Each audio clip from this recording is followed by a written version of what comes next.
അസ്സലാമു അലൈക്കും. അൽഹംദുലില്ലാ, റബ്ബിന്റെ മഹത്തായ അനുഗ്രഹം ഒന്നുകൊണ്ട് മാത്രമാണ് ഞാൻ ഇന്നിവിടെ നിൽക്കുന്നത്. ജോലി തിരക്കുകൾ കൊണ്ടും മറ്റും കാരണം പറഞ്ഞ് പലരും ഖുർആന്റെ ഈ പഠന വഴിയിലേക്ക് വരാൻ മടിച്ചു നിൽക്കുമ്പോൾ ഇവിടേക്ക് വരാൻ എത്തിച്ചേർന്ന അപൂർവം ചില ഭാഗ്യവാന്മാരിൽ ഉൾപ്പെട്ടതിന് അള്ളാഹുവിനാകുന്നു സർവസ്തുതിയും. അൽഹംദുലില്ലാ.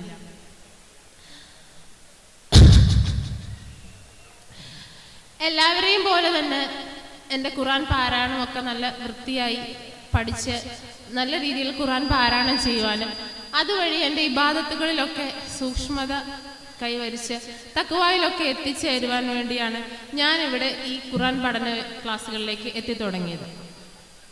പക്ഷേ വെറും ഇബാദത്തുകളിൽ മാത്രം ചുരുങ്ങി നിൽക്കുന്നത് കൊണ്ട് സൂക്ഷ്മത കൈവരിക്കാനാവുകയില്ലെന്നുള്ള വലിയൊരു പാഠമാണ് ഡിവൈൻ എനിക്ക് സമ്മാനിച്ചത്.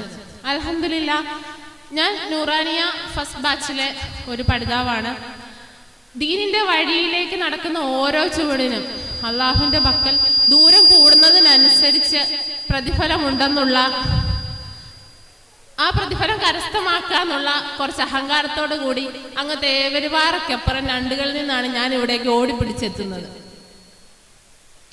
അതുകൊണ്ട് തന്നെ എനിക്ക് ഇവിടെ ഓരോ ദിവസവും എത്തുമ്പോൾ അടുത്ത ദിവസത്തേക്ക് എത്താനുള്ള ഒരു ഊർജം കൂടിയാണ് ഇവിടെ നിന്ന് ലഭിക്കുന്നത്.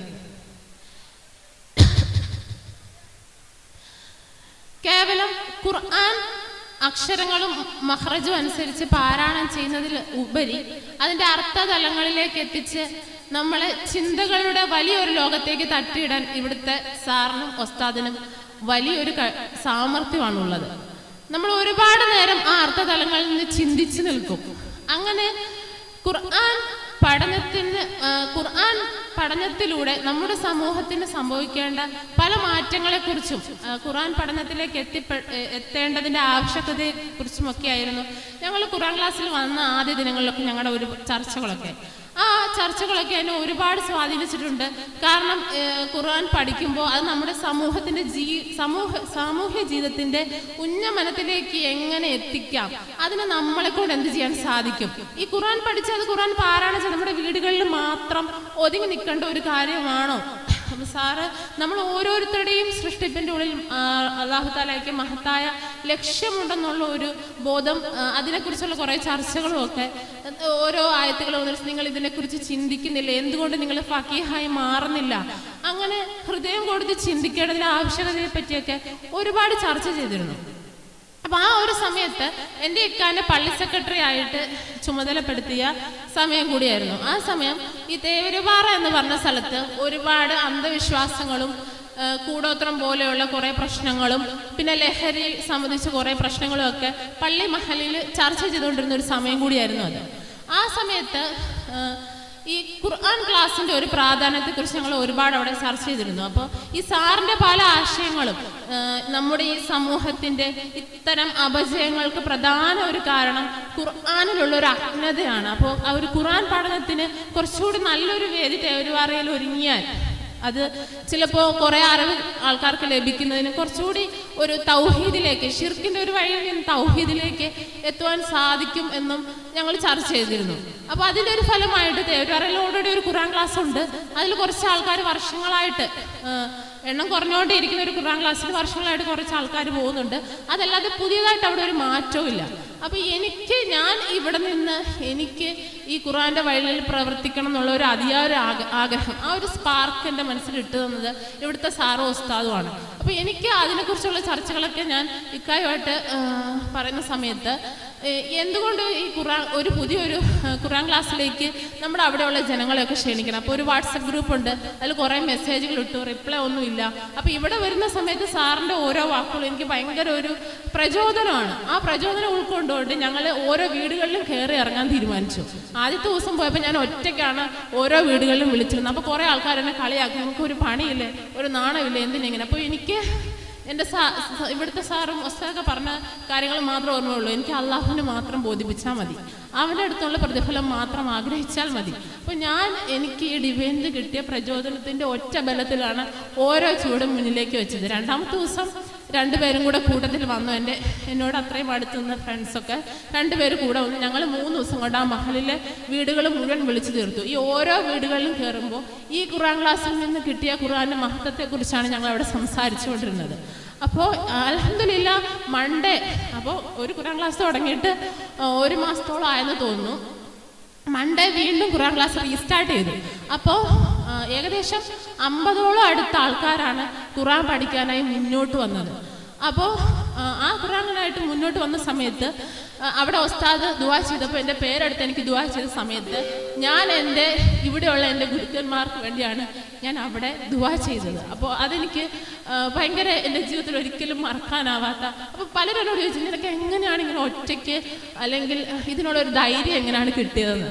അതെനിക്ക് ഉറപ്പായിട്ട് ഡിവൈനിൽ നിന്നാണ് കിട്ടിയത്. എന്നെപ്പോലെ അല്ലെങ്കിൽ എനിക്ക് മേലെ ഒരുപാട് കാര്യങ്ങൾ ചെയ്യാൻ സാധിക്കുന്ന ആ ഒരു കിട്ടുന്ന കുറേ ആൾക്കാർ ഇവിടെ ഉണ്ടാവും. അപ്പോൾ നമ്മൾ മനസ്സറിഞ്ഞൊന്ന് ഈ സമൂഹത്തിലേക്ക് ഇറങ്ങിയാൽ നമ്മുടെ ഈരാറ്റുപേട്ട പോലെ സാമൂഹ്യമായിട്ട് ഒരുപാട് ഉയർന്നു നിൽക്കുന്ന ഒരുപാട് കാര്യങ്ങളിൽ അതപ്പതിച്ച് നിൽക്കുന്ന ഒരു സമൂഹത്തിൽ ഒരു കല്യാണമായാലും എന്നാലും ഒരുപാട് അനാചാരങ്ങൾ ഫോളോ ചെയ്യുന്ന നമുക്ക് അതിനെതിരെയൊക്കെ ശക്തമായ രംഗത്ത് വരുവാനും ദീൻ എന്താണ്, യഥാർത്ഥ ദീൻ എന്താണെന്ന് മനസ്സിലാക്കി ഖുർആനെ പഠന വിഷയമാക്കി മുന്നോട്ട് പോകാനും ഈ ഡിവൈനിലേക്ക് എത്തി അതിൽ ആത്മാർത്ഥമായിട്ട് പരിശ്രമിച്ചാൽ സാധിക്കും.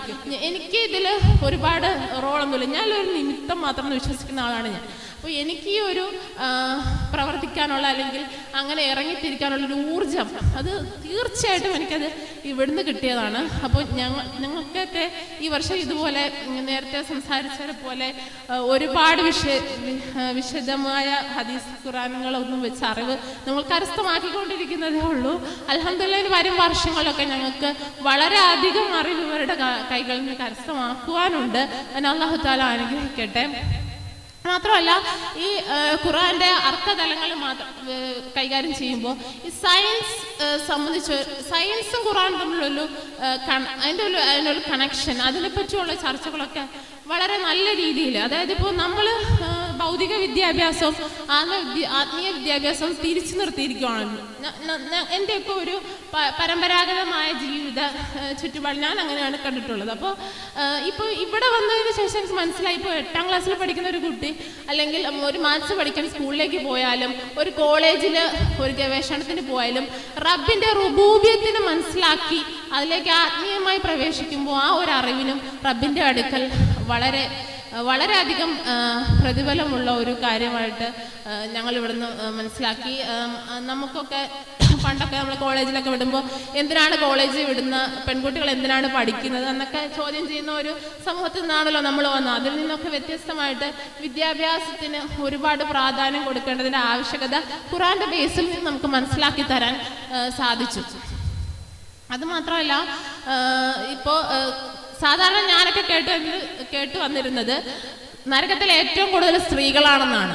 അപ്പോൾ ആ ഒരു ബേസിൽ നമ്മളെ വിലയിരുന്ന ഒരു സമൂഹമാണ്. അതിൽ നിന്നൊക്കെ ഇവിടെ വന്നപ്പോൾ സ്വർഗത്തിലും ഏറ്റവും കൂടുതൽ സ്ത്രീകളാണെന്ന് സാറ് പറഞ്ഞപ്പോൾ എനിക്ക് ഭയങ്കര സമാധാനവും സന്തോഷം. എനിക്ക് മാത്രമല്ല ഞങ്ങളുടെ കൂടെയുള്ള എല്ലാവർക്കും. കാരണം അത് ഒരു പുത്തൻ അറിവായിരുന്നു. അതെല്ലാവരും മറച്ചു വെച്ചിരിക്കുകയായിരുന്നു എന്ന് തോന്നുന്നു. കാരണം സ്ത്രീകൾക്കാണ് സ്വർഗത്തിലും അപ്പോൾ കൂടുതൽ വരാനുള്ള കഴിവും ശക്തിയൊക്കെ ഉള്ളത്. അപ്പോൾ ഒരു സ്ത്രീയെ അനുകൂലിക്കുന്ന ഒരു നിലപാട് സ്വീകരിച്ചുകൊണ്ട് സമൂഹത്തിൽ മാറ്റങ്ങൾ ശ്രമിക്കുന്ന നല്ല ഒരു ചിന്തയാണ് ഡിവൈനുള്ളത്. പിന്നെ എന്താ പറയുക, കുറേ കാര്യങ്ങളൊക്കെ ഓർത്തുകൊണ്ട് വന്നാണെന്ന് മറന്നുപോയി. പിന്നെ ഇവിടെ വന്നതിൻ്റെ ഏറ്റവും വലിയൊരു അനുഭവം എന്ന് പറയുന്നത് നല്ല കുറേ ഫ്രണ്ട്സിനെ എനർജറ്റിക്കായ എല്ലാത്തിനും നമ്മളെ പ്രോത്സാഹിപ്പിക്കുന്ന, വെറും ബാത്റൂമിലെ 4 ചുവരുകളിൽ മാത്രം നിന്നുകൊണ്ടിരുന്ന ഒരു കലാകാരിയായി ഞങ്ങളുടെ കൂട്ടത്തിൽ ഓൾമോസ്റ്റ് എല്ലാവരും തന്നെ ഇപ്പോൾ പാട്ടുകാരാണ്. അപ്പോൾ എന്താണ് തത്വചിന്തകരുണ്ട്, പാട്ടുകാരുണ്ട്. അപ്പോൾ ഏത് ടെൻഷനിലിരുന്നാലും നല്ല ഒരു ഇത് കിട്ടുന്ന ഒരു ഫ്രീ ആയിട്ട് നമുക്ക് സംസാരിക്കാൻ പറ്റുന്ന കുറേ ഫ്രണ്ട്സ് കിട്ടിയ നല്ലൊരു ഫ്രണ്ട്സ് ഗ്രൂപ്പിനെ ഞങ്ങൾക്ക് കിട്ടി. അപ്പോൾ ഇനിയും ഡിവൈൻ്റെ ഇതുപോലെ നല്ല നല്ല വേദിയിൽ പങ്കെടുക്കാനും അതുപോലെ ഡിവൈന് മുന്നോട്ടുള്ള ഓരോ പ്രവർത്തനങ്ങളിലും അത് സമൂഹത്തിന് ഗുണകരമായ രീതിയിൽ കൂടി പ്രവർത്തിക്കാൻ എല്ലാവർക്കും സാധിക്കട്ടെ എന്ന് ദുആ ചെയ്തുകൊണ്ട് നിർത്തുന്നു. അസ്സലാമു അലൈക്കും. Thank you for your words of inspiration.